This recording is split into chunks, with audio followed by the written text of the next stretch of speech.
Hey,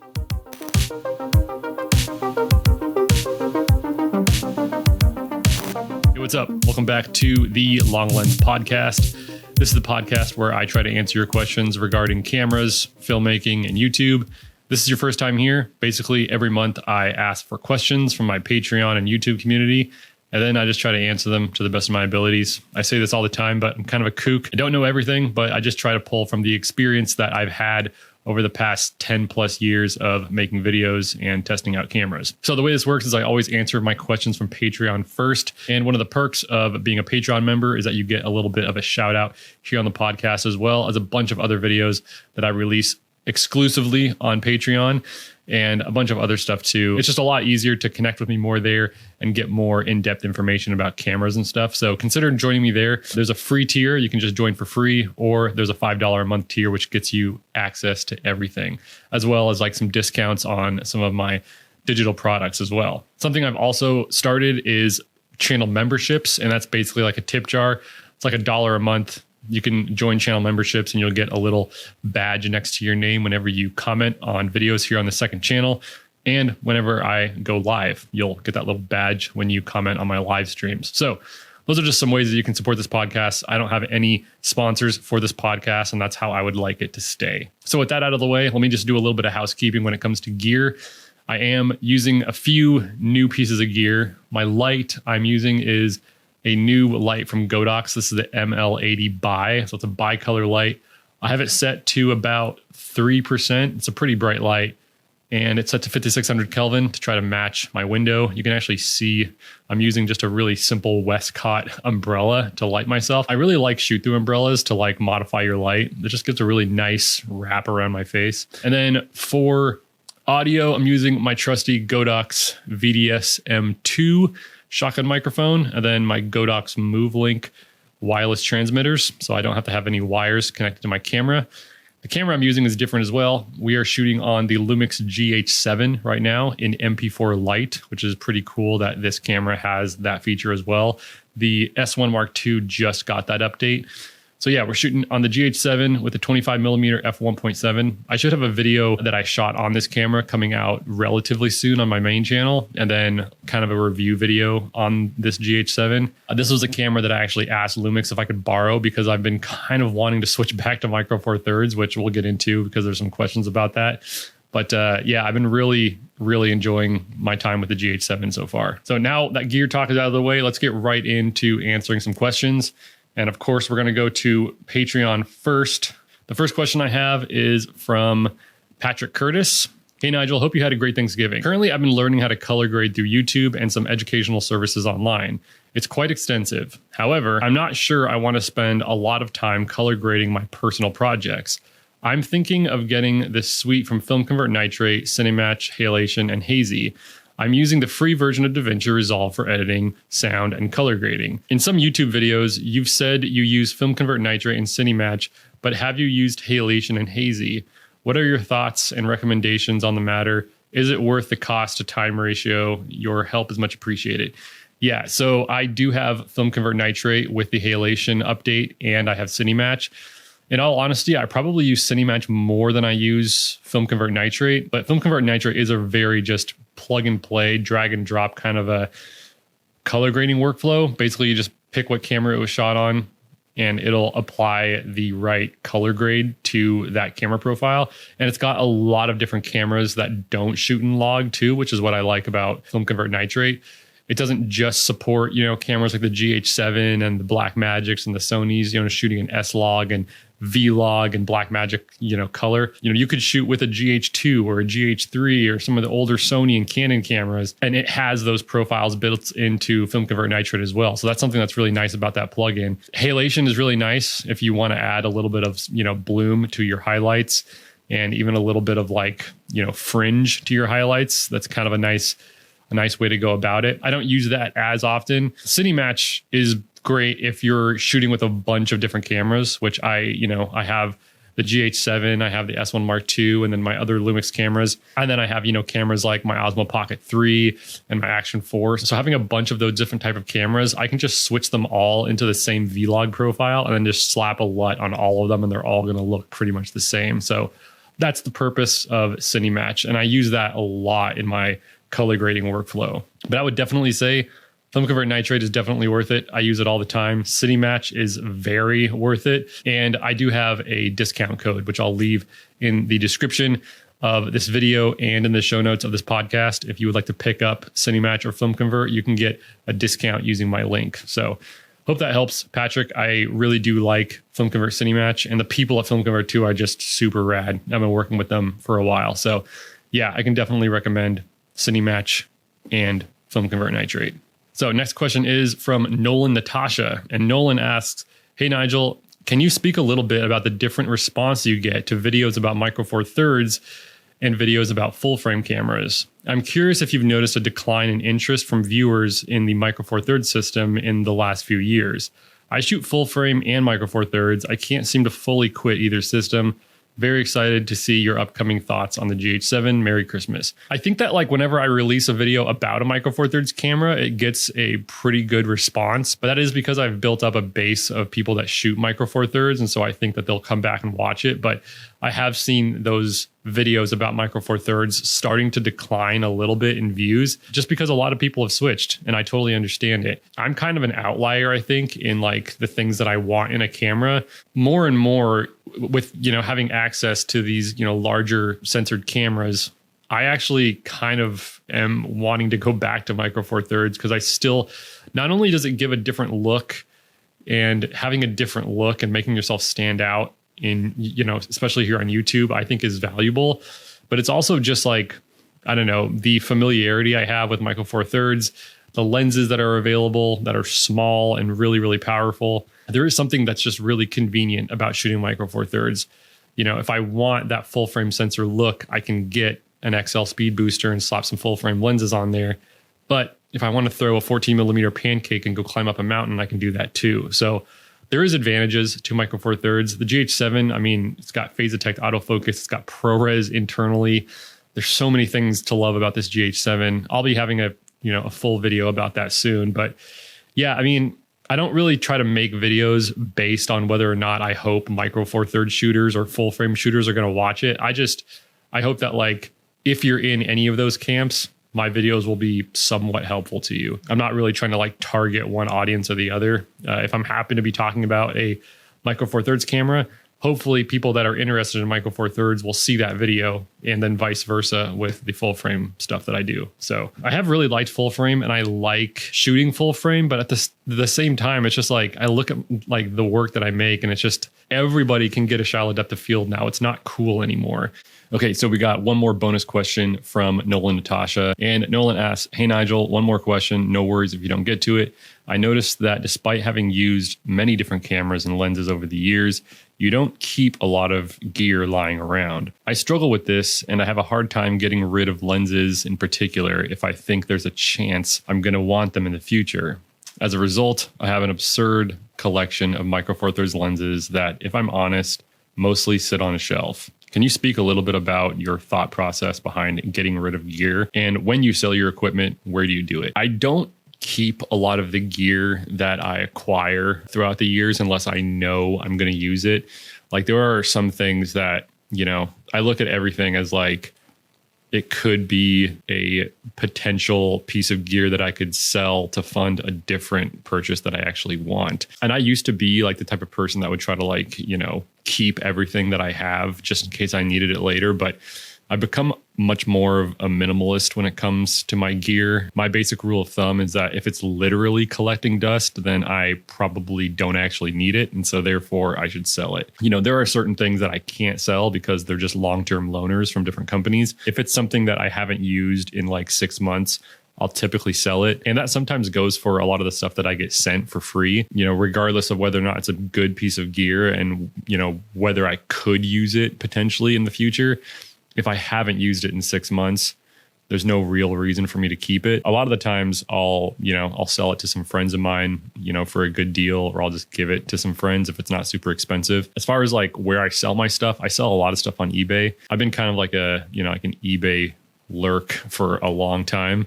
I love getting good deals on eBay. I also use MPB. This is obviously not sponsored by MPB, but sometimes if I know that like I just want to try a lens and I have like a lens that I haven't used in a while, I'll just do a trade. You know, you can do trades on MPB, and as long as it doesn't cost me anything, I'll trade like one lens for another one. I've done that a lot. Yeah, you know, moving forward in 2026, I really want to pare down my kit even more. So I want to like just get to like 3 lenses that I'm going to use and just use those. Ideally, I'd like to just use one lens. I could probably run my entire YouTube channel off of like a GH7 and a 12 to 35. I mean, realistically, even a GH5 and a 12 to 35. Yeah, that's kind of my thought process. I sell stuff on eBay. I barely ever sell anything on Facebook Marketplace. That's just my thought process with that, is that it's just, I've had way too many situations where it's just, you know, you set up a meeting time with somebody and then they cancel on you, and then you had your entire day planned around that, and then it just basically gets wasted because the person is a flake. So eBay, I keep a lot less of the money that I make because there's so many fees on eBay, but it is just a lot easier because all I have to do is just put my stuff in a box and then drop it off, you know, whenever is most convenient for me throughout the day. So that's why I like eBay. It's not the best place to make money. There was a website called Gear Focus that I used a couple of times, but man, that is, I don't know if Gear Focus is still a thing, but that is a convoluted website. Like, honestly, just trade your stuff in with MPB if you want something different, or try selling it to them. MPB doesn't offer very much. You can make more money even with the fees on eBay. But yeah, that's a big rant. I would definitely say that, like, if it's literally collecting dust on your shelves, it might be a good time to, you know, sell it and use that money to fund something else that you'll actually use. So thanks for the question, Nolan. And now we'll go back to the other questions from Patreon. So this next question is from Andy Mulcaster. So Andy asked 3 questions here. The first one is, if you were starting a YouTube channel from scratch today, what would your strategy be for a niche? Would you advise a beginner to start highly focused on one topic, or to cast a wider net initially to see what resonates before specializing? I think that, like, I don't know, there's a bunch of different camps, and I'm not really a YouTube guru, so I can't really tell you like scientifically which one is the better thought process. But for me, I don't necessarily think it's about like spreading so wide of a net that people don't know like what it is you do. Like, if you're making a keyboard review and then showing people how to, like, you know, cast a fly fishing pole or something like that could just be like, that's too wide of a net, I guess. You could try different things within a certain niche and just see which one works. If I was starting a new YouTube channel, it would have to be something that I already had interest in, or I had a lot of experience in, because that's what I feel like. For me, I have to be able to be passionate about what I'm talking about, or have enough experience in it that I have a little bit of authority to talk about it, right? Like, if I was going to start a skateboarding channel and I wanted to reach the largest audience, I would maybe lean into the things that I was really good at. Like, I'm way better at skating transition than I am at skating street. So maybe I would start with doing like transition trick tips or something like that, which I do have a third channel that is all about skateboarding. And, you know, I did a blunt to fakie trick tip, and that one, like, you know, kind of popped off for the size of my channel. So it's like, I would lean into the stuff that worked, but then try other things within like that skateboarding channel, right? Like, maybe I would do, you know, truck reviews or, you know, shoe reviews, and just kind of see which one worked. But I just think that, like, you have to be interested in it, and you have to either be, like really interested or have a lot of experience in it for people to want to listen to what you have to say. Because people can tell when you're not actually passionate about something and you're just talking about it because you're hoping that it'll like get views. I think people can see through that really, really quickly. All right, the next question from Andy is, many new creators struggle with maintaining a consistent posting schedule and managing workload. How do you advise starting a channel to handle workload and burnout, the challenge of perfectionism, hitting a wall, or pausing for weeks due to unmet expectations? Yeah, I think for the first one, workload and burnout, I think set realistic goals for yourself. Like, if you say that you're going to upload every single week or 2 times a week, that's very unrealistic for someone who is not doing it full time. I mean, I'm not even technically doing YouTube full time anymore. Like, I do freelance and YouTube, and I don't have time to post 2 times a week, right? But if you set yourself a very realistic goal of 2 times a month, that's a lot more realistic. I don't really think it matters when you post. If you post, you know, on the last week of the month, you post 2 videos that you've been working on the entire month, I don't really think it's going to matter that much. Some people say that it does. I don't really think it does. I've even seen some reports that like, time of day doesn't necessarily matter. Time of the week doesn't necessarily matter. But you can look at your analytics now and see when your audience is online. That's when I typically try to post, is when I see that the majority of my audience is online. And the next one is the challenge of perfectionism, hitting a wall or pausing.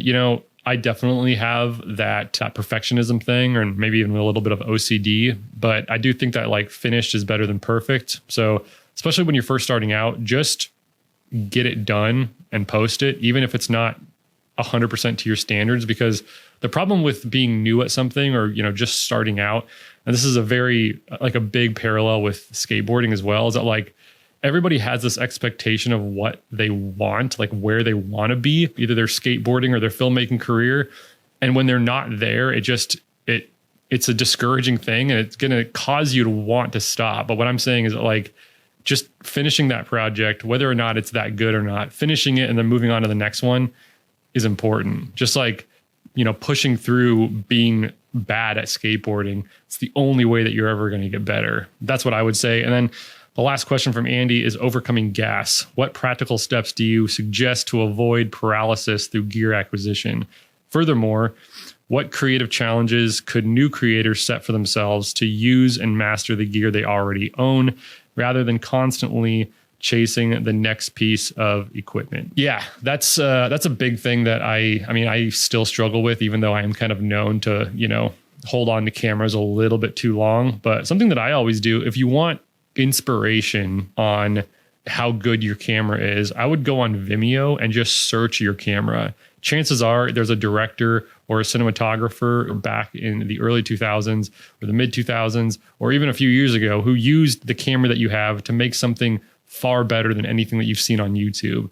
So that's what I would say. If you want some inspiration, I used to go on Vimeo and just type in Panasonic GH3, and you'd be surprised how many amazing projects were shot on that camera. You can do the same thing for like literally any camera. Just, type in GH4, GH5, type in, Blackmagic Pocket OG or Blackmagic Pocket 4K. There's amazing work that is shot with those cameras, and it's work that like far surpasses any of the filmmaking kooks on YouTube. You know what I mean?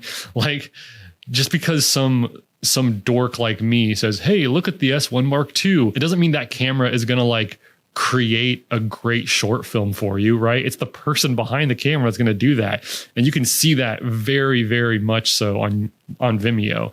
You can see amazing things done with a Pocket 4K, amazing things done with a GH4 and a GH3 or a T2i even. So go to Vimeo to get inspiration, I think. Sometimes I even still see videos pop up that were shot on like a GH3, and I'm just like, man, they are way more creative than I am. And I have all these, newer cameras, and they're doing cooler things with a camera from 2013, So that's one just practical piece of advice. Just look at what's been done with your camera and then say, unless you're surpassing that, like if you're trying to do something more than, some of the best work that's been done with that camera, ask yourself if you actually need to upgrade. And I understand that there are some valid reasons for people to upgrade their cameras, especially if they're getting into client work or wedding work or anything like that. Sometimes having new gear is going to help you. But if you're just working on personal project stuff, I feel like a lot of people can get a lot of stuff done. And hopefully my videos help with that. That's what I really want is like, my video on the GH3, and that was kind of a video to hopefully it's like, look, like you can still make stuff that looks good, even with a camera that only shoots in 1080p. I'm kind of challenging myself right now to shoot a little short just on the GH7 and the 25 millimeter that I have. And I've already looked at the stuff like, man, when I have this limitation, it actually causes me to be more creative, as opposed to, if I had every lens that I could want, maybe I would just have that, that option paralysis basically. But yeah, I hope that answers your question, Andy. Thanks for those questions, everyone from Patreon. Again, if you'd like to join them, I'll have links in the description. Whew. Okay, now we are going on to the YouTube community page. And the first question we have here is, hi, Nigel, will you be back with MFT or not? I think not for myself in the long run, but the GH7 is definitely a camera I will consider. I still have a ton of Micro Four Thirds glass, all secondhand cheapo, but several Lumix classical standards like the 25 f1.7, 12 to 35, 35 to 100. But I was amazed by the Astrahori 9mm. And if you can try it with the GH7, it's great for the price and small, and it has almost zero distortion. Yeah. As far as your question, will I be back with MFT or not? I'm not 100% sure. I'm leaning strongly in that direction with this GH7. I really, really like this camera. As far as like that Astrahori 9mm, that seems like a cool lens. It's just a bubbled fisheye lens, so I can't put any filters in front of it. So I probably would never get that lens. It's cool if you're just doing photography, but I'm not really a photographer. So I need lenses that can take filters because the GH7 does not have internal NDs. So I need to be able to put filters on my lenses. All right, so next question. It's actually from my buddy Matthew. And Matthew asks, what would you want to see in a Lumix S5 Mark III? Well, I feel like, and this might make some people angry because I know I have a lot of like dedicated Lumix shooters that watch me, but what I want to see in the S5 Mark III, and almost more so if they do an S5 Mark III X, I want to see it be a little bit more of a professional piece of kit when it comes to video. Now, don't hate me for saying this, but like there are reasons why you don't see cameras like the S5 IIX or the S1 Mark II used on bigger sets. At least from my perspective, I think that there's some pretty clear indications of why you don't see that. And there's so many different people that I see commenting and, saying like, oh, like Lumix is so much better than Sony. Lumix is so much better than, all these different brands. But when it comes down to it, you don't see Lumixes used on, movies like The Creator, or you don't see a Lumix camera, used on like Severance or something like that. And I don't think that it's just because, like the FX3 is in the same, family as like the Sony Venice or anything like that. I don't think it's just that. I think that is a part of it. But I also think that like the FX3 has a really fast rolling shutter and it has really good HDMI latency. Like bigger sets, you're typically working with cinema lenses. And when you have cinema lenses, you're typically working with a first AC. And the first AC is usually pulling focus. And when you have a super laggy HDMI signal with these Lumix cameras, you can't pull focus off of a 260 millisecond lag, right? So that's what I would like to see in like the video version of maybe the S5 III or the S1H or just like any of Lumix's newer cameras, is just better latency with the HDMI so that it's not a crazy lag, so that, ACs could actually pull focus off of it. I'd like to see faster readout sensors, which we have seen in the S1 Mark II.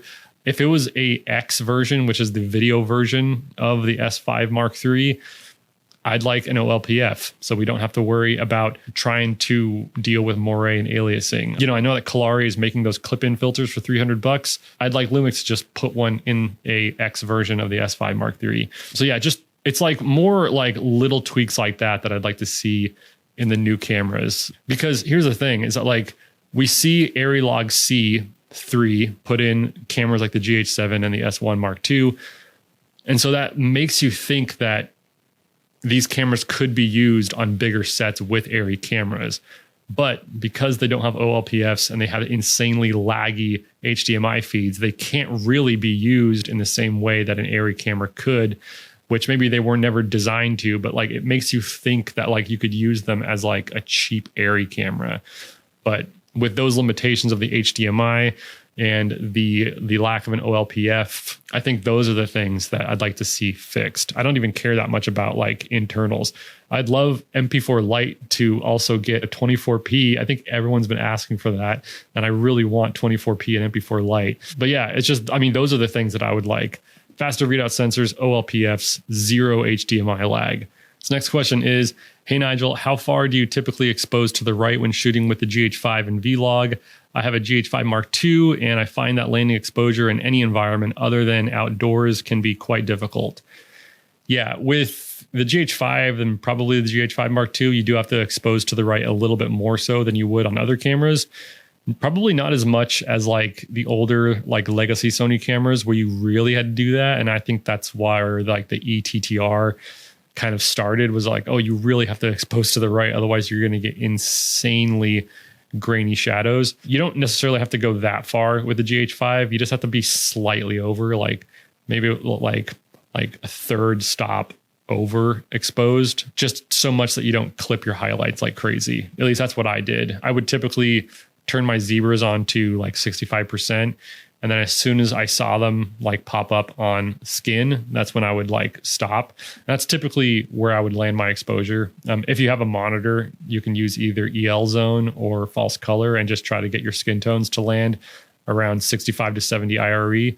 And that's typically bright enough to where you can not have crazy grainy shadows. This next question is S5 Mark IIX settings for AF. Honestly, I'm not the best person to ask. I would actually say go to Matthew Dangu's channel, and he has an entire video on setting up autofocus for Lumix cameras. Those are the autofocus settings that I use, and they work pretty well. This next question is, hey Nigel, I was wondering what travel tripod is the best in your opinion? Honestly, I haven't found a perfect travel tripod. This is one that I use from Small Rig. I don't know what it's called. I don't even know if it has a name, but this one in particular doesn't have a middle section. And I like that because it can go lower to the ground, and it has a leveling head, and the pan is pretty smooth. The tilt is very smooth for the size and style of tripod this is. I'll try to leave a link to it in the description, but I haven't like found the perfect travel tripod yet. I really want to find something that's smaller than this, but can still go decently high. The next question is best value travel zoom for L mount. Is it just the kit 20 to 60? Budget travel zoom, honestly, like I would say if you're going super cheap, then yeah, maybe the 18 to 40 or the 20 to 60. The 28 to 70 is still a pretty good priced zoom lens for L mount. But yeah, if you want something really cheap, I think that the kit lenses are probably your best option. The 20 to 60 is still one of my favorite kit lenses that I've ever had. 20 millimeters at f3.5 is still really, really nice. Next question is, G9 Mark II guy, would love some tips on the process. Do you have a shot list, script, etc. for each project?